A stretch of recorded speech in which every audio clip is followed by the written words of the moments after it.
નમસ્તે મિત્રો, આપનું સ્વાગત છે YouTube channel gleam of God. અધ્યાય 29 લાલા લક્ષ્મીચંદ સાંઈબાબાના શરણે. અધ્યાયમાં આગળ વધીશું.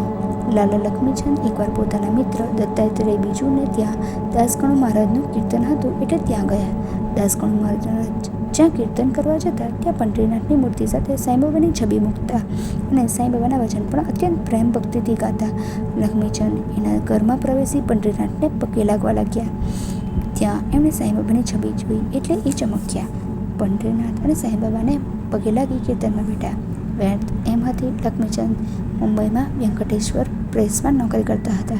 ત્યાંથી રેલવેમાં નોકરી કરવા ગયા અને ત્યાંથી રાલી બ્રધર્સમાં મુનશી તરીકે નોકરી કરવા લાગ્યા. આ સમય સન 1910નો હતો. એમણે હમણાં જ સ્વપ્નમાં જોયું હતું કે ભક્તોની વચમાં એક પ્રભાવશાળી ફકીર હતા. એમને જોઈને લક્ષ્મીચંદ એમને પગે લાગ્યા. ત્યાં જ એમનું સ્વપ્ન તૂટી ગયું. તેઓને એ ફકીર પર અત્યંત ભક્તિભાવ ઉત્પન્ન થયો, પરંતુ તેઓ એમને ઓળખતા ન હતા. તેઓ સતત વિચાર કરતા કે એ ફકીર કોણ હશે, એના દર્શન ક્યાં હશે, અને આજે એકાએક એ જ ફકીરની છબી જોઈને એમને નવાઈનો પાર ન રહ્યો. દાસગણુ મહારાજ ભજનમાં સાંઈબાબાના ચમત્કાર અને એમના ગુણોનું વર્ણન કરતા હતા એટલે લક્ષ્મીચંદને સમજાઈ ગયું કે આ પરમ ચમત્કારી સાંઈબાબા જ છે. તેઓ શિરડીમાં દ્વારકામાઈમાં રહે છે. વેશ ફકીરનો છે પણ રહે છે દ્વારકામાઈમાં. એમને સમજાયું નહીં કે તેઓ હિન્દુ છે કે મુસ્લિમ, પરંતુ દાસગણુ મહારાજના મુખે એના ગુણગાન સાંભળીને એમને સાંઈબાબાના દર્શન કરવાની તાલાવેલી લાગી. એને થયું, ક્યારે શિરડી જાઉં અને ક્યારે સાંઈબાબાના દર્શન કરું. પ્રભુએ જ મારા પર કૃપા કરી છે અને મને સાચા સદગુરુ મેળવી આપ્યા છે. હવે મારો ઉદ્ધાર થઈ જશે. પરંતુ એમની પાસે શિરડી જવાના પૈસા ન હતા. એમણે 15 રૂપિયા ઉછીના લીધા અને પોતાના મિત્ર શંકરરાવ સાથે શિરડી જવા નીકળી પડ્યા. રસ્તામાં બંને મિત્રો ભક્તિથી ભજન ગાતા હતા. કોપરગાંવ ઉતરી લક્ષ્મીચંદને થયું, બાબાને ભેટ ધરવા માટે જામફળ લઈ જાઉં, પણ હર્ષના આવેશમાં ભૂલી ગયા. શિરડીમાં પહોંચ્યા ત્યારે એમને જામફળ યાદ આવ્યા. એમનો જીવ બળવા લાગ્યો. અરે, ઉતાવળમાં હું બાબા માટે જામફળ લેવાનું તો ભૂલી જ ગયો. ત્યાં જ એક જામફળ વેચવાળી બાઈ એમને મળી. એ બોલવા લાગી, ભાઈ, આ જામફળ લઈ લો ને, બહુ મીઠા છે. સવારથી એકે જામફળ વેચાયું નથી, જામફળ લો ને. લક્ષ્મીચંદને હર્ષ અને વિસ્મય બંને લાગણી સાથે થઈ.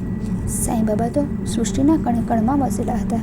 આટલી અધીરતાથી એમના ભક્ત એને મળવા આવતો હતો. એની ઈચ્છા બાબા પૂરી ન કરે.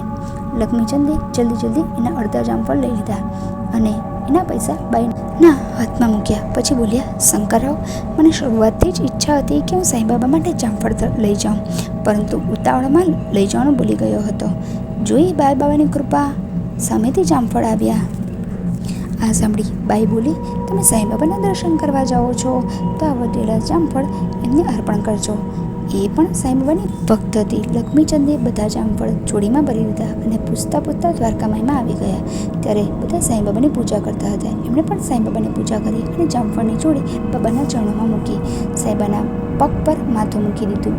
બાબાએ એમના કપાળે ઉદી લગાડી અને બોલ્યા, લક્ષ્મીચંદ, ઉછીના પૈસા લઈને શિરડી આવવાની શી જરૂર હતી?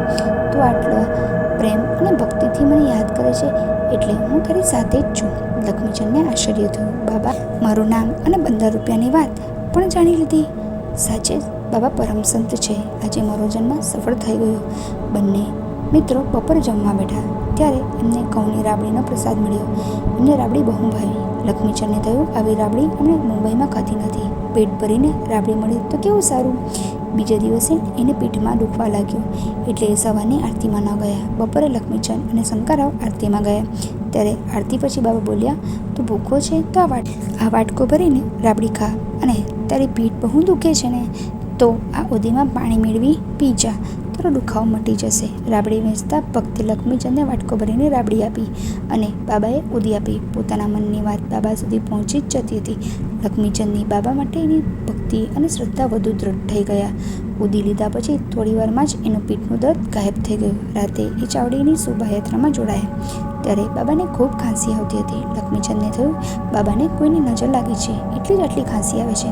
બીજા દિવસે એ સાંઈબાબાને પગે લાગી રજા લેવા ગયા ત્યારે સાંઈબાબા કહેતા હતા, કાલે રાત્રે ખાંસી ખાઈને હું હેરાન થઈ ગયો, મને કોઈની નજર જ લાગી ગઈ છે. આ સાંભળી લક્ષ્મીચંદને થયું, બાબા સ્વયં પરમાત્માનો જ અવતાર છે. એ લાંબા થઈને સાંઈબાબાને પગે લાગ્યા અને બોલ્યા, બાબા તમે જ મારા પ્રભુ અને તમે જ મારા પરમ ગુરુ છો. તમારા દર્શનનો પામી મારો ઉદ્ધાર થઈ ગયો. હું સામાન્ય ભક્તિ ભાવવાળો છું. મારો ઉદ્ધાર કરજો, મારી રક્ષા કરજો, મારા પર સદા કરુણા રાખજો, મારું મન આપના ચરણોમાં દ્રઢ રહે એવી મને શક્તિ આપજો. સાંઈબાબાએ એના કપાળ પર ઉડી લગાડી અને આશીર્વાદ આપ્યા. લક્ષ્મીચંદ પોતાના મિત્ર સાથે સાંઈબાબાનું ધ્યાન ધરતા ભજન ગાતા મુંબઈ આવ્યા. એમણે પોતાના સ્થાનમાં ભક્તિભાવથી સાંઈબાબાની છબી પધરાવી. આમ એ સાંઈબાબાના પરમ ભક્ત બની ગયા. કોઈ પણ શિરડી જતું એમને ખબર પડે તો તેઓ ફળો, દક્ષિણા વગેરે સાંઈબાબા માટે પ્રેમથી મોકલતા. ઓમ નમઃ ઇતિ સદગુરુ શ્રી સાંઈ સચ્ચરિત્રમાં લાલા લક્ષ્મીચંદ સાંઈબાબાના શરણે નામનો અધ્યાય 29 સમાપ્ત. જો આપને આ વિડીયો પસંદ આવ્યો હોય તો વિડીયોને લાઈક કરજો, શેર કરજો અને ચેનલને સબસ્ક્રાઈબ કરવાનું ભૂલતા નહીં. ઓમ સાંઈ રામ.